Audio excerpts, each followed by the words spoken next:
So our new topic is a counter in TIA portal. हम लोग देखेंगे आज काउंटर कितने टाइप के होते हैं और कैसे इनको यूज़ करना है टीआईए पोर्टल सॉफ्टवेयर के अंदर। ये सारे काउंटर आईसी काउंटर होते हैं, तो इनके फंक्शन अप्रोक्सीमेटली अदर पीएलसी पे भी सेम होंगे। जो भी हमारे आईईसी टाइमर काउंटर है वो फीचर्स अप्रोक्स सेम होते हैं अदर पीएलसी पे भी। तो मैं वन बाय वन एक्सप्लेन करता हूँ।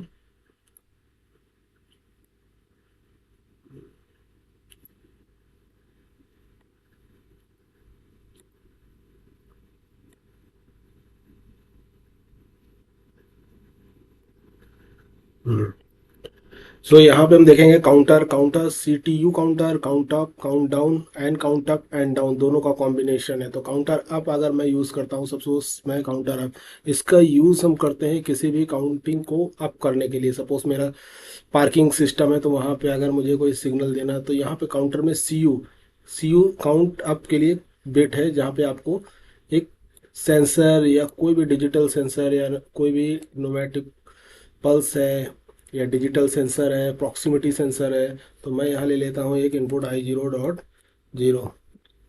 तो ये मैंने इनपुट ले लिया। अब ये इनपुट आपका सेंसर भी हो सकता है, पुश बटन भी हो सकता है, किसी भी तरह का लिमिट स्विच हो सकता है, कोई भी वैल्यू हो सकता है। तो ये पल्स देगा तो सीयू का बिट एक्टिवेट होगा, जो कि इंक्रीमेंट ऑर्डर में काम करेगा। रीसेट है, जो कि आपको रीसेट करना है। सपोज एक काउंटर एक मैक्सिमम वैल्यू पे जाने के बाद आप चाहते हो कि वो रीसेट हो जाए, तो यहाँ पे मैं इसको रीसेट दे देता हूँ M0.0। और पीवी पे आप वैल्यू देंगे, जो भी आप वैल्यू डिफाइन करेंगे, जो भी आपका प्रोसेस का रिक्वायरमेंट है। सपोज मेरा 6 number of pulses counting 6 CV, ये रियल टाइम आपको काउंटिंग करके दिखाएगा वैल्यू क्या एक्यूमुलेटर में आ रही है। यहाँ पे सपोज मैंने आउटपुट ले लिया Q0.0। ये आउटपुट मैंने यहाँ पे ले लिया Q0.0। अब इस प्रोग्राम को हम देखेंगे कि ये कैसे काम करता है। तो मैं कंपाइल करता हूँ, डाउनलोड करता हूँ।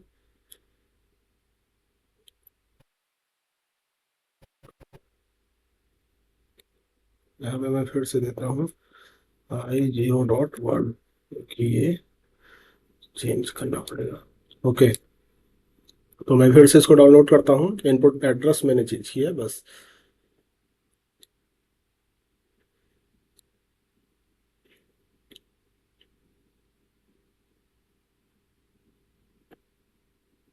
तो वो ऑनलाइन करते हैं। वो ऑनलाइन करते ही आप देखोगे यहाँ पे एक्टिवेट करते हैं। अभी मेरा काउंटर का जो वैल्यू है, एक्यूमुलेटर का वैल्यू, वो 0 है। और 0 के बाद अगर आप देखो, अगर मैंने 1 दिया, ओके, ये ऐसा क्यों हो रहा है? क्योंकि मेरा ये रीसेट का बिट परमानेंट है। ये तो मैं इसको क्या करूँगा, मॉडिफाई करके 0 कर दूंगा। अभी अगर आप देखोगे, अब रीसेट नॉर्मल है, तो ये इनपुट को ट्रिगर करेगा 1। सो 1 आउटपुट अभी लो है, आउटपुट अपने टारगेट वैल्यू को क्रॉस करेगा। तो आउटपुट जब 6 आ जाएगा तो यहाँ पे ये आउटपुट हाई होना चाहिए। Second pulse, third pulse, fourth pulse, आप देखो 4 यहाँ पे जनरेट हो रहा, 5, 6, और ये वैल्यू को, आउटपुट को हाई करता है। अगर मैं इसको रीसेट कर दूंगा तो ये फिर से आउटपुट को क्या कर देगा, लो कर देगा। अगर मैंने इसको 1 किया तो आउटपुट मेरा रीसेट हो गया, counter reset and output is low. So फिर से इसको मैं नॉर्मल करूंगा और मॉडिफाई 0 करूंगा।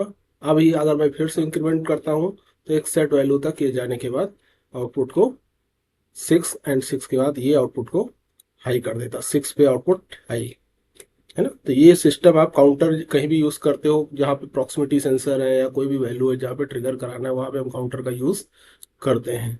अब मैं सेकंड काउंटर यूज़ करता हूँ, इसको डिलीट करते हैं। और another counter we are using counter down. वो इंक्रीमेंटल ऑर्डर में काम करेगा, ये डिक्रीमेंट ऑर्डर में काम करेगा। सेम है। यहाँ पे वो रीसेट के लिए यूज करते हैं। इससे हम क्या करते हैं, वैल्यू को लोड करते हैं, मतलब मैक्सिमम वैल्यू इनिशियल में लोड करेंगे, उसके बाद ये डिक्रीज करेगा अपनी वैल्यू को। Compile and now download. Okay, error, why error?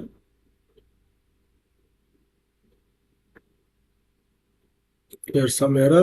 Now I check what error. Oh, here error is a preset value not define किया हमने, तो हमने preset वैल्यू डिफाइन की 6। So preset value is 6. And now we again save project and compilation. Now download counter. इनका use हम लोग करते हैं किसी भी तरह के डिजिटल पल्स को रिसीव करने के लिए, इंक्रीमेंट ऑर्डर और डिक्रीमेंट ऑर्डर में। ओके, गो ऑनलाइन।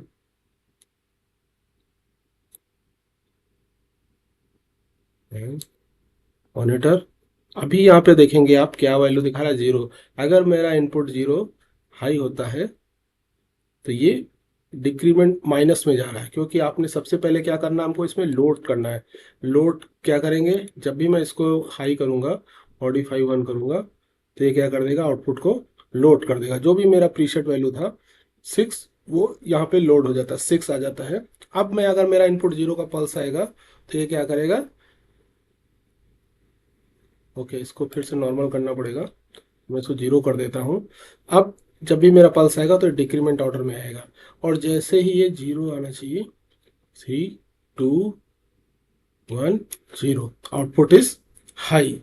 सेम है, जो सी टी यू है वो इंक्रीमेंट ऑर्डर में काम करेगा, सी टी डी है वो डिक्रीमेंट ऑर्डर में काम करेगा। अभी जैसे ही 0 हो गया तो मुझे क्या करना पड़ेगा, फिर से इसको लोड करना पड़ेगा, वैल्यू को क्या करना पड़ेगा, जैसे मैंने इसको हाई किया 6 फिर से आ गया और आउटपुट लो हो गया, और मैं इसको क्या करूँगा 0। तो यहाँ पे क्या किया मैंने, फिर से अगर मैं इनपुट जनरेट कर रहा हूँ 4 3 2 1 0, आउटपुट इज हाई। सो दोनों में डिफरेंस आपको समझ में आएगा, काउंटर अप इंक्रीमेंट ऑर्डर में काम करेगा और काउंटर डाउन डिक्रीमेंट ऑर्डर में काम करेगा। सो नेक्स्ट हम लेते हैं सी टी यू डी। ये जो काउंटर है इसमें आपका कॉम्बिनेशन है काउंटर अप का भी और डाउन का भी, दोनों का कॉम्बिनेशन है। तो यहाँ पे देखिए सी यू इंक्रीमेंट ऑर्डर पल्स लेगा, और जो मेरा एक और मैं इनपुट देता हूँ आई 0.2, तो ये मेरा हो गया डिक्रीमेंट ऑर्डर में।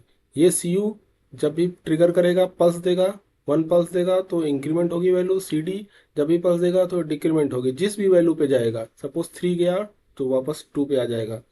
सो रीसेट है और लोड है। अगर आपको रीसेट करना है तो यहाँ से मैं रीसेट का एक ट्रिगर दे दूंगा, जब भी आप काउंटर को रीसेट करना चाहो तो यहाँ से रीसेट मैं कर सकता हूँ, रीसेट। और जब भी मैं यहाँ पे लोड करूंगा तो M0 क्या हो गया, मिसमैच हो गया, M0.0। सो ये गलत आ गया, इसको डिलीट करते हैं और यहाँ देते हैं M0.1, और रीसेट पे सपोज वैल्यू दे दी है 6। अब क्या होगा, और यहाँ पे सपोज मैं आउटपुट मेरा क्यू यू काउंटर अप के केस में हाई करेगा, और एक और मैं आउटपुट दे देता Q0.1। तो यहाँ पे मैंने एक और आउटपुट को डिफाइन किया है। तो मैं प्रोजेक्ट को क्या करूँगा, सेव करता हूँ, और सेव करने के बाद कंपाइल, कंपाइल करने के बाद डाउनलोड। और ये जो काउंटर है सी टी यू डी, ये कॉम्बिनेशन है अप एंड डाउन का, दोनों ही काउंटर एक में आपको यूज़ करने को मिलते हैं।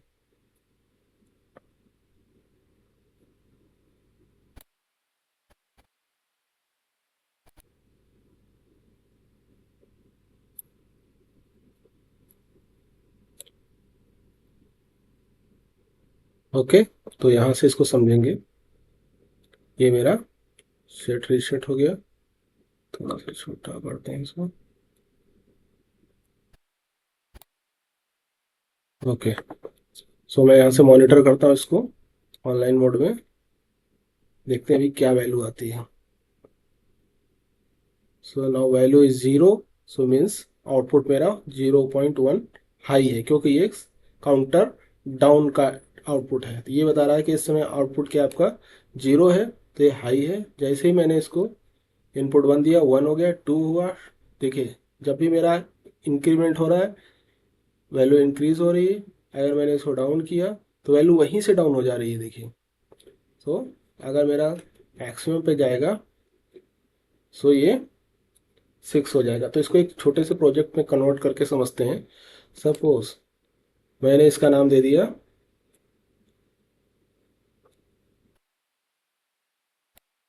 मैं इसको एक पीएलसी टैग में ओपन करता हूँ। सो ऑल टैग में जाते हैं, I0 को दे देता हूँ मैं सेंसर इन, या मैं दे देता हूँ सेंसर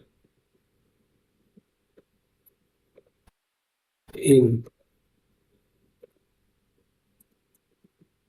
एंट्री, और Q0 दे देता हूँ मैं इसको पार्किंग फुल, और इसको मैं दे देता हूँ, मैंने आउटपुट इनपुट यूज किया 0, इसको दे देता हूँ सेंसर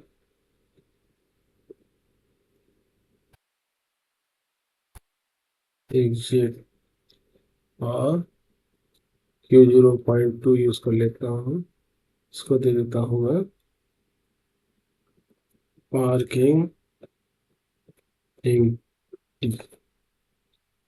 ओके, सो मैंने यहाँ पे थोड़ा सा एड्रेसिंग को एक प्रोजेक्ट के फॉर्म में कन्वर्ट करने की कोशिश की है। तो मैं देता हूँ I0.0,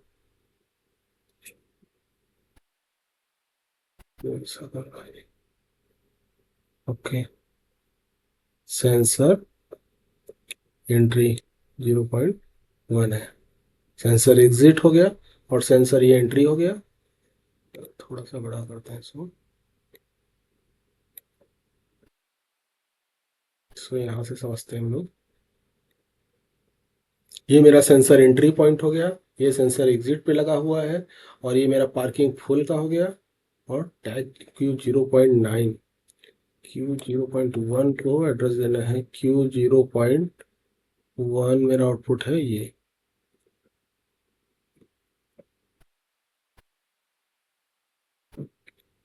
टैग ये करते हैं, और इसको मैं देता हूँ save and compile. Now we check.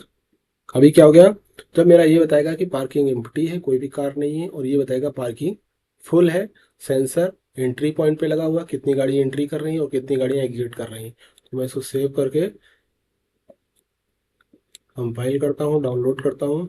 Same आपका फील्ड पे सेंसर हो सकता है इन इन आउट के लिए, तो वहाँ से भी हम इसको पिक कर सकते हैं, समझ सकते हैं कि क्या पर्पस है। फील्ड में आप डिवाइस कोई भी इंस्टॉल कर सकते हो।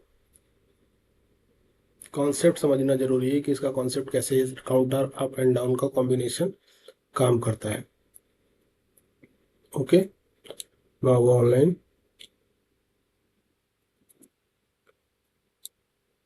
ओके, तो अभी क्या दिखा रहा, पार्किंग फुल, क्योंकि 6 है और पार्किंग फुल का हाई है। अभी मगर मैंने सेंसर एग्जिट का एक पल्स दिया तो एक गाड़ी मेरी कम हो गई, 6 में क्या हो गई 5, और मेरा पार्किंग फुल का इंडिकेशन ऑफ हो गया। और अभी सपोज मेरी गाड़ी एक और कम हो गई, एक गाड़ी और कम हो गई, 3, 2, 1, 0। अभी क्या हो गया, मेरा पार्किंग पूरी तरह से खाली हो गया, तो पार्किंग एम्प्टी का आउटपुट हाई है, इंडिकेट कर रहा है। और अगर मेरा जैसे ये 1 होता है, 2, 3, 4, 5, 6, यहाँ पे पार्किंग फुल। और सेम ये एक पल्स पे काम करेगा, ऐसा नहीं, किसी वैल्यू को आप जिस भी वैल्यू से इसको पिक करना चाहो पिक कर सकते हो। 4, 3 इंक्रीमेंट किया, अब इंक्रीमेंट करेगा। तो ये काउंटर अप एंड डाउन का एक कॉम्बिनेशन है जो दोनों मिला के हम यूज़ करते हैं। तो अप एंड डाउन को अलग अलग भी हम यूज़ करते हैं, और काउंटर और CTUD को कॉम्बिनेशन में भी यूज़ कर सकते हैं। इसमें और भी इंटरलॉक्स अभी डालने होंगे कि मैं चाहूँ मेरा वैल्यू इससे 6 से ज़्यादा नहीं जाना चाहिए, जैसे अभी 7 जा रहा है, या मैं ये एक बेसिक मैंने फंडामेंटल बताया है। अगर मुझे मुझे क्या करना पड़ेगा, 1 से 0 से माइनस में जा रहा है, ये नहीं जाना चाहिए। तो ये सब इंटरलॉक्स हमको बाद में यूज़ करने पड़ेंगे। सपोज ये मेरा आउटपुट हाई हो गया तो इसका इंटरलॉक यहाँ पे डालेंगे, ये हाई हुआ तो इसका इंटरलॉक यहाँ पे डालेंगे, जिससे ये पर्टिकुलर वैल्यू से एक्सीड ना करे, जो भी मेरा लिमिट है उससे ज़्यादा इसको नहीं जाना चाहिए। सपोज मैं आपको दिखाता हूँ, इंटरलॉक्स के पार्ट्स हैं वो मैंने बेसिक फंडामेंटल आपको बताया है। तो इसको दे देते हैं Q0.0 अभी क्या होगा, जैसे ही मेरा आउटपुट हाई होगा इसके बाद सेंसर का सिग्नल ये रिसीव नहीं करेगा। यहाँ पे दिया Q0.1।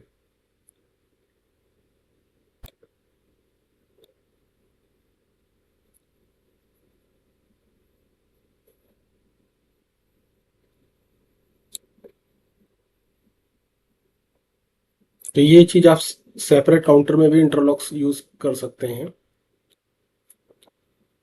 देखते हैं क्या होता है रिजल्ट इसका। ऑनलाइन करते हैं, मॉनिटर करते हैं। ओके, सो मेरा इनपुट जनरेट हो रहा है 1 2 3 4 5 6 6। अब now we press sensor entry, but value मेरा एक्सीड नहीं कर रहा, 6 से ऊपर नहीं जा रहा, क्योंकि मैंने जैसे ही आउटपुट हाई हुआ इसने सेंसर के सिग्नल को ब्लॉक कर दिया, 6 से ऊपर नहीं जाना चाहिए। सेम मैंने इनपुट 2 के लिए भी यूज़ किया है। जैसे ही मेरा 0 होना चाहिए, आउटपुट लो हुआ, आउटपुट हाई हो गया, इसका इंटरलॉक मैंने यहाँ डाल दिया। अब ये 0 से नीचे नहीं जा सकता। तो ये इंटरलॉक का एक पार्ट है जो मैंने इसमें आपको ऐड करके बताया कि कैसे कितना सिस्टम को और स्मूथ और रिलायबल बना सकते हैं। Okay, thank you.